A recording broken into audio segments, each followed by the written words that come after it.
I'm Emma Jones. And I'm Adam Walters here in beautiful Herndon Stadium in Hartwell, Georgia, home of the Bulldogs, here to give you this week's sports news. This is Bulldog Sports Insider for October 23rd, 2020. Here are your hosts, Emma Jones and Adam Walters.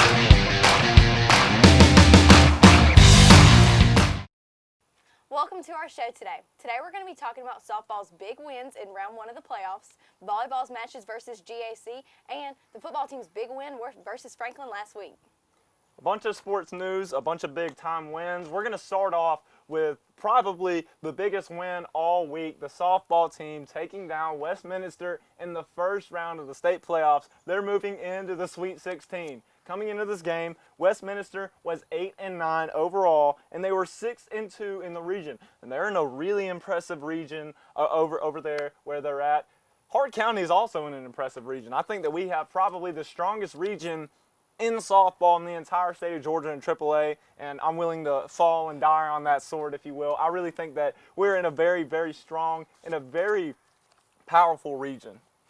Franklin being the state runner-ups from last year, and they're 2 seed in our region. That just shows you how really competitive this region is. I wouldn't be surprised if 2 teams from our region made it all the way to the Final Four, maybe Elite 8. I think our region is going to go far this year in softball, definitely. But Lady Dogs are going to host round 2 of the playoffs. Which came as a surprise. Yes, it did come as a surprise. We're going to host round 2 of the playoffs tonight. First game is going to be at 4. Second game is going to be at 6. And if there's necessary game 3, that'll be Saturday. We're going to be playing Ringgold. Ringgold also won their first round game. They are 19-10 overall, and they're also in a really impressive region. It's going to be a really good game, and good luck to the Lady Dogs in round 2.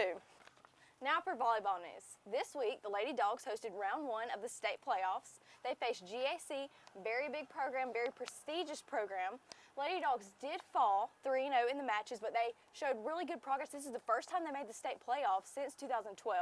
Hosted the home playoff match. It was a very big deal. Had a lot of younger girls step up and had a lot of great leadership from the older girls, and it was a really good match, really good way to end the season for the Lady Dogs. It didn't end how they wanted it to, but I'm not really too worried about it. You know, whenever you go in and you host a home playoff game, especially, you want to come in, you want to make a deep run.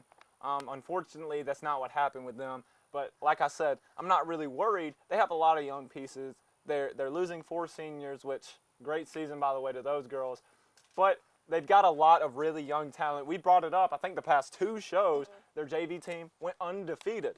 And then 3 girls got on to the all-region first team, and none of them are seniors. We got Eliza, Alexandria, and Belle. So showing a lot. 2 juniors and 1 sophomore, I believe. So a lot of very good young talent and a lot of young pieces. And moving forward, I think next year they're gonna come out. I'm gonna predict it now. I think that we're gonna see a region championship from the volleyball team next year with all the young pieces stepping up and then all of the senior leadership from the girls who are juniors now.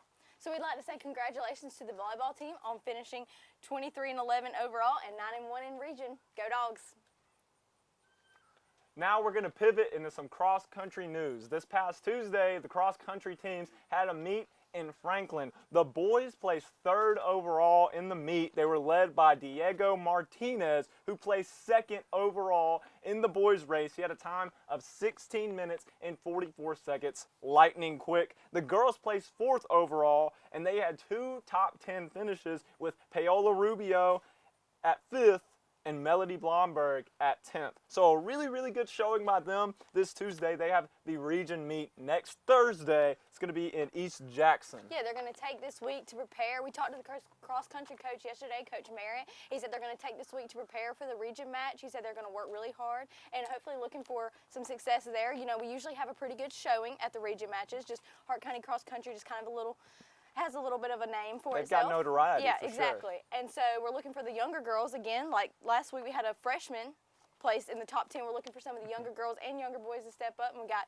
leaders like Matthew going to be back for this week. Got Paola, got Diego, got senior Sydney Smith. Just hoping to have a good showing at region, and good luck to them. Yes, good luck. I'm really liking what I'm seeing. And for those of you that don't know, cross country is pretty weird in terms of workouts because there is so much that they can do. You think that, oh, they're just running distance every single day, but you can have one day a really hard workout focusing on a lot of short bursts of speed. They can have one workout where it's just distance, where they're covering a large amount of distance compared to what they usually do, and they can mix it up and do a lot. So it's work week. Next week, they're going to try and come out on top at region. Good luck to them, like Emma said.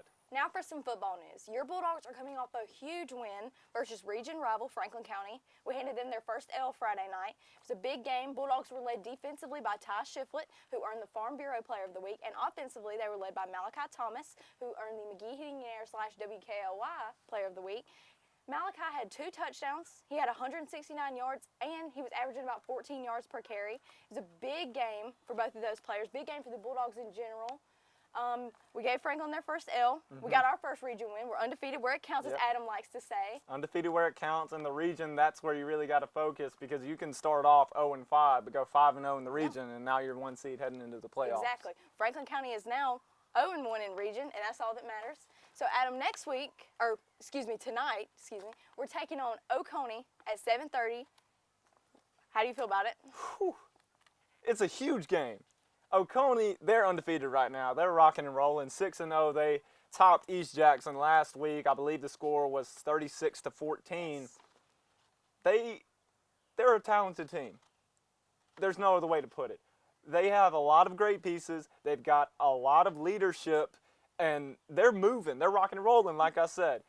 For the Dogs this week, they're going to need to really focus on playing the cleanest game that they possibly can.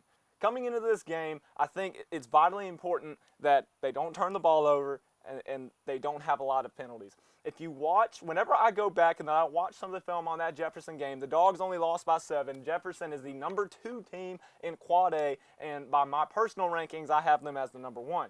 Dogs only lost by 1 touchdown. And I think that the one thing that killed them in that game was turning the ball over, making those mistakes. And then at Franklin, whenever we played last week, I think that some penalties took some runs back. A grown man run by J.L. Lackey was taken back by a holding call. So it's going to be really important that you play clean. Oh, yeah. You don't turn the ball over. We got to capitalize on our opportunities for sure. And you cut down on the penalties.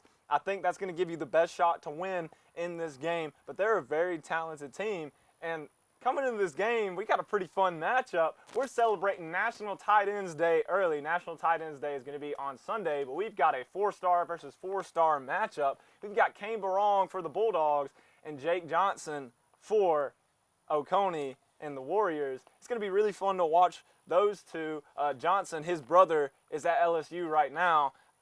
I'm going to drop a little recruiting thing. I think that my crystal ball, I got Jake Johnson going to LSU. So he has 17 D1 offers. Kane Barong is a Notre Dame commit, so Notre Dame commit, and then we have another top tight end for the 2022 class. Again, my crystal ball is going to LSU. But that'll be a fun matchup to watch. I just think, like I said, don't turn the ball over. Focus on playing a clean game offensively, not a lot of penalties. Play discipline, and I think that you can come out with a win against the number 1 team in the region and a top team in AAA. Oconee is ranked 24th in the state of Georgia, and that's overall Georgia ranked. From 1A all the way to 7A. So there's 7A teams who they have Oconee ranked under. It's going to be a tough game for the Bulldogs, but I think we just got to capitalize, use our offensive assets, and play the defense that I know we can play, and I think we'll come out in a win. I agree with that 100%. Now we're going to go to the scores for this week.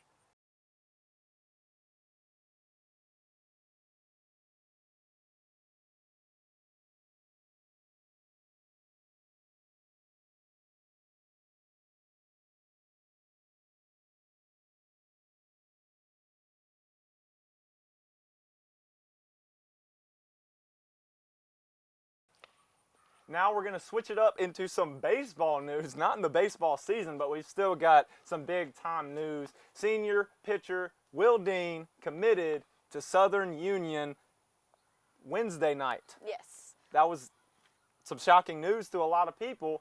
That's a big-time commitment. congratulations to him on that commitment first and foremost.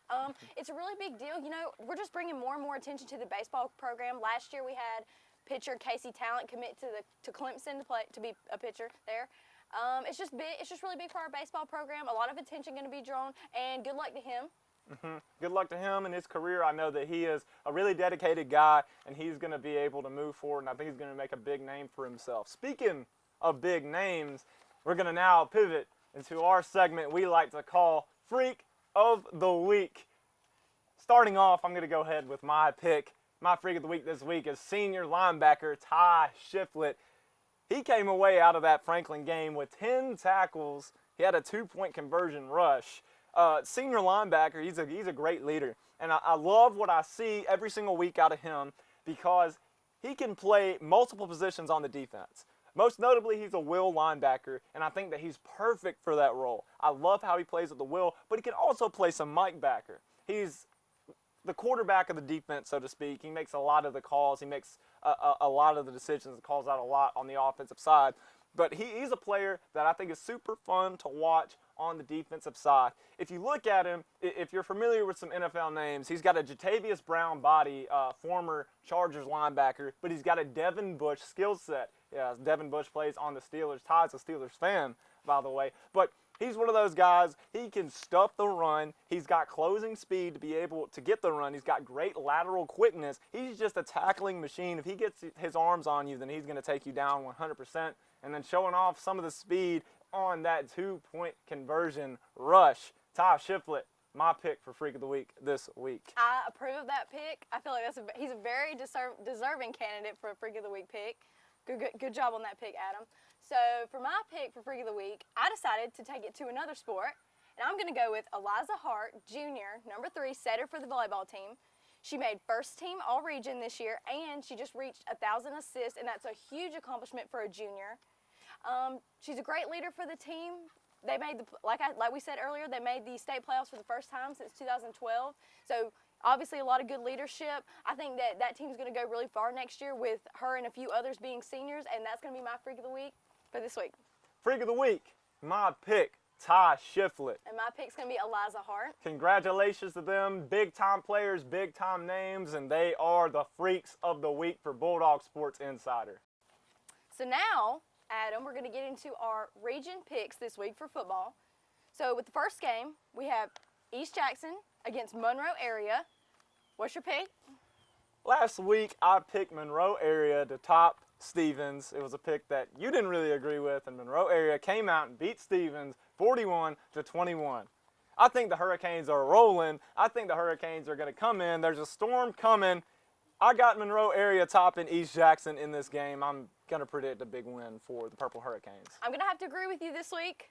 I picked against you last week on the Monroe area game, but I agree with you. I think the Purple Hurricanes are going to take care of business versus East Jackson. I think it's going to be an easy, sewed-up game for the Hurricanes. So, yeah, I'm going to agree with you this week. Now we have a little bit of a closer game, predicted to be a closer game. Stevens versus Franklin. That's an interesting game, and coming in, you've got both teams opening up the region. They're 0-1. Coming in, they had some strong showings earlier in the season, before the region. So you've got two teams that are looking to bounce back. Mm-hmm.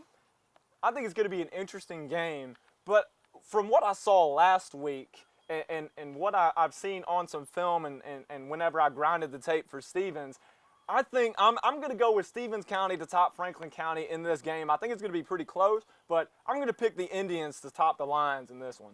Agree. Watching film this week on Stevens, I feel like they are just a well-rounded team overall. And like you said, both of the teams are willing to bounce back. They're trying to pick up their first region win. But I'm going to have to agree with you. I'm going to have to go with Stevens on this one. And our last game, the big game of the week, tonight, Hart County faces Oconee in Oconee. Adam, what's your pick? I told you earlier, this is a big-time game. We got some big-time players. This is going to be a very, very tough game for the Bulldogs. There's no other way to sugarcoat it. They're going to have to come in, like I said, they're going to have to play a very clean game offensively, not turning the ball over and not having penalties. On the defensive side, you're going to have to force turnovers. You're going to have to get those plays with Malachi Thomas getting pick sixes. You're going to have to play great in coverage, force some fumbles. Bring me the turnover chain. I got the turnover tag right here. Like I said, the Bulldogs, they're going to need to force turnovers. Dogs are going to need to wear this. But I'm going to have to go, and I'm going to have to be a little bit unbiased whenever I make this pick. I'm going to have to leave the bias aside. I'm going to have to come in very unsubjective. And it pains me to do this. But I got the Dogs this week to top Oconee. Turnovers are going to be happening in this game. Look for the Bulldogs to win this one. I'm all Dogs in this game. You heard it here first. Adam picks the Dogs over Oconee. Thank y'all for watching Bulldog Sports Insider this week. Make sure to follow us on Facebook, Instagram, and Twitter, and we'll see you next week.